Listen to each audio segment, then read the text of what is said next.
Although many may find it hard to recognize what we are about to see, the United States would not be what it is today without many of the positive things that immigrants have brought to that country.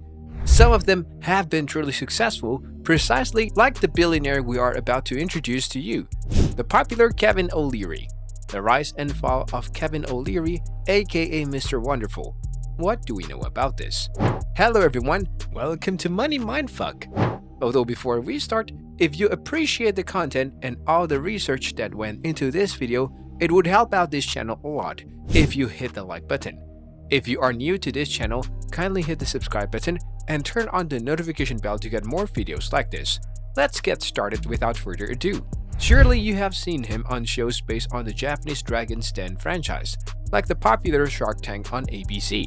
But did you know that there's information about him you don't know that could serve your business purposes?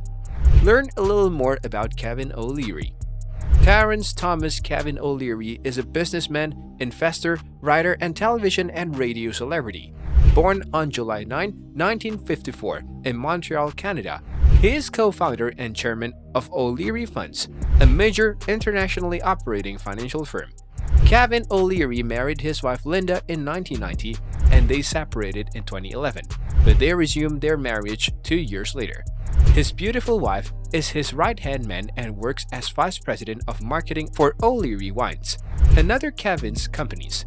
The couple has 2 sons. One of them, Trevor, is a music producer and DJ. Part of his success is because he is a celebrity in the business world, an issue that comes from his close relationship with the media, since he has been a commentator on the financial program of CBC News Network of Canada and the host of the Lang and O'Leary Exchange and Redemption Inc. shows. Additionally, he is one of the investors involved in the hit reality series Shark Tank, which is part of the Japanese Dragon Dance franchise.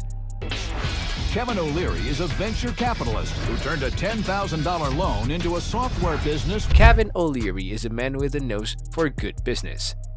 These types of series are very good for entrepreneurs because they evaluate the different financing options they have, in addition to giving them a clue as to whether their ventures are feasible or, on the contrary, they should be rethought and how they should behave during a negotiation. It is that popular among young entrepreneurs that O'Leary has made them see him as a kind of mentor. Here is a brief biography told by him. It does not have the best quality because it is recorded on TV, but it can be seen and above all understood. You will see the most human and personal side of O'Leary. The background of a great investor. Initially, Kevin O'Leary aspired to be a photographer, although from a young age he had developed a particular interest in business, something that came to him from his mother, who invested some of her weekly checks in the stock market. He attended the University of Waterloo in Ontario and later earned an MBA from the University of Western Ontario, although he generally had trouble studying because from a very young age he had to work to provide money for the household. He began his business career in the early 80s as a management assistant at the Nabisco Company, which greatly benefited from having him among its ranks. As he is a man with a keen eye for good business, he later made a career in the world of mass media by co-founding a television production company called Special Event Television, which primarily produced mid-range sports shows like The Original Six, Don't Cherry's Grapevine, Bobby Orr, and the Hockey Legends. They asked me, what was Bobby Orr? What did he wear? What did he do? First of all, you never wore any underwear, you never wore any socks. The famous story of the $10,000. Special Event Television wasn't very successful, but O'Leary and his 2 other partners managed to sell it for $65,000, which gave him the seed money to create another company of his own that managed to outgrow the last one. We are talking of SoftKey software products dedicated to the sale of software oriented to education and entertainment. The company seemed to have exponential growth that blindsided O'Leary's and caused him to make miscalculations that brought him to the brink of bankruptcy in the late 1980s.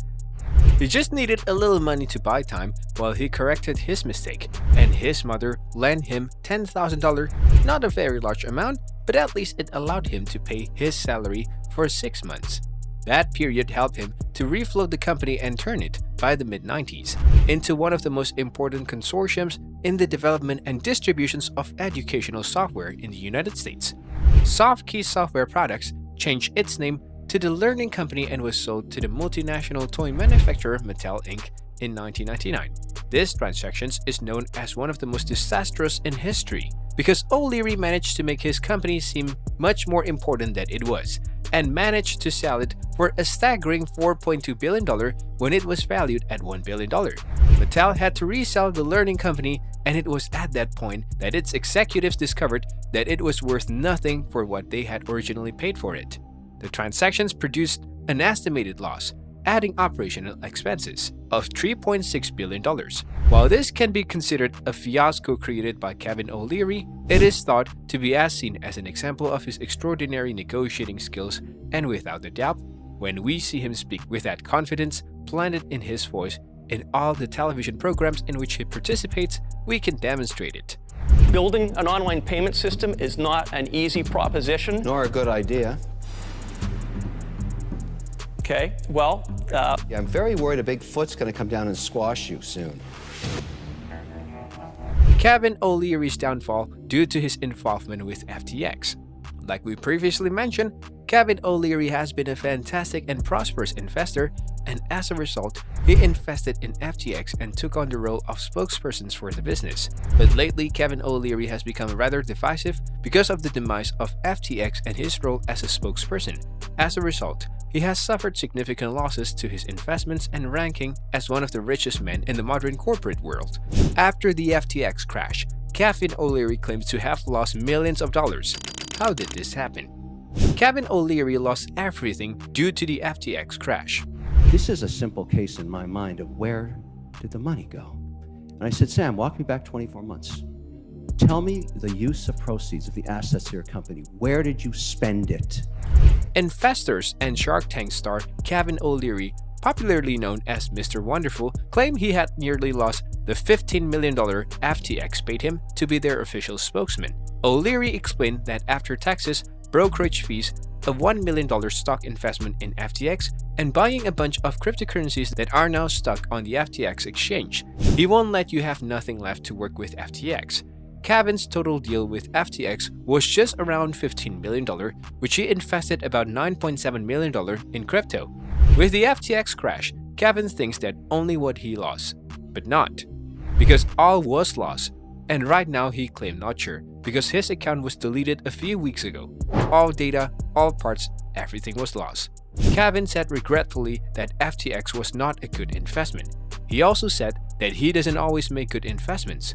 Luckily, he make more good than bad. But this one was very bad.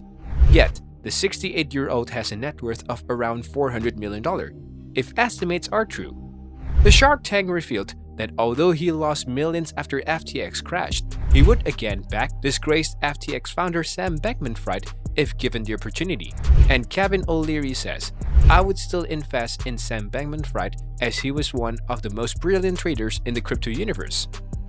What prompted Kevin O'Leary's the Mr. Wonderful to join FTX investment? Mr. Wonderful was asked what prompted him to initially jump on the FTX bandwagon in August 2021, as he previously indicated that he stayed away from crypto in its early days due to its strict compliance standards. In response, he essentially confessed to a massive mistake, saying that obviously he knows all the institutional investors in this business. They all look like idiots. Let's put this on the table. O'Leary said he saw success after the Canadian, Swiss, and Australian governments cracked down on cryptocurrencies. He said they had to wait a second. Imagine being an investor. Then he thought that having a place in the FTX company would give him a seat in the giant. If there's ever a place I could be that I'm not going to get in trouble, it's going to be at FTX. Sam Bankman-Fried is American and his parents are compliance attorneys, he added. Therefore, if you want to invest in infrastructure, there were no other significant US exchanges to do so. O'Leary reaffirmed that he is actively trying to determine what happened to his investment in FTX and how to recover it. Additionally, he mentioned that he has consented to give a testimony before the impending Senate committee hearing. The FTX crash, who is at fault? Kevin O'Leary says Binance is responsible for FTX crash. Kevin O'Leary, who is an investor in FTX and a CNBC contributor, testified in front of the Senate hearing that had quite a bit to say.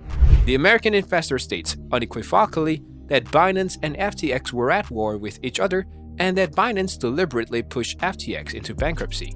O'Leary went on to claim that Binance has become a giant, unregulated global monopoly and reiterated his previous statement that they put FTX out of business. Why do you believe FTX failed? These two behemoths that own the unregulated market together and grew these incredible businesses in terms of growth were at war with each other, and one put the other out of business intentionally. Binance is a massive, unregulated global monopoly now.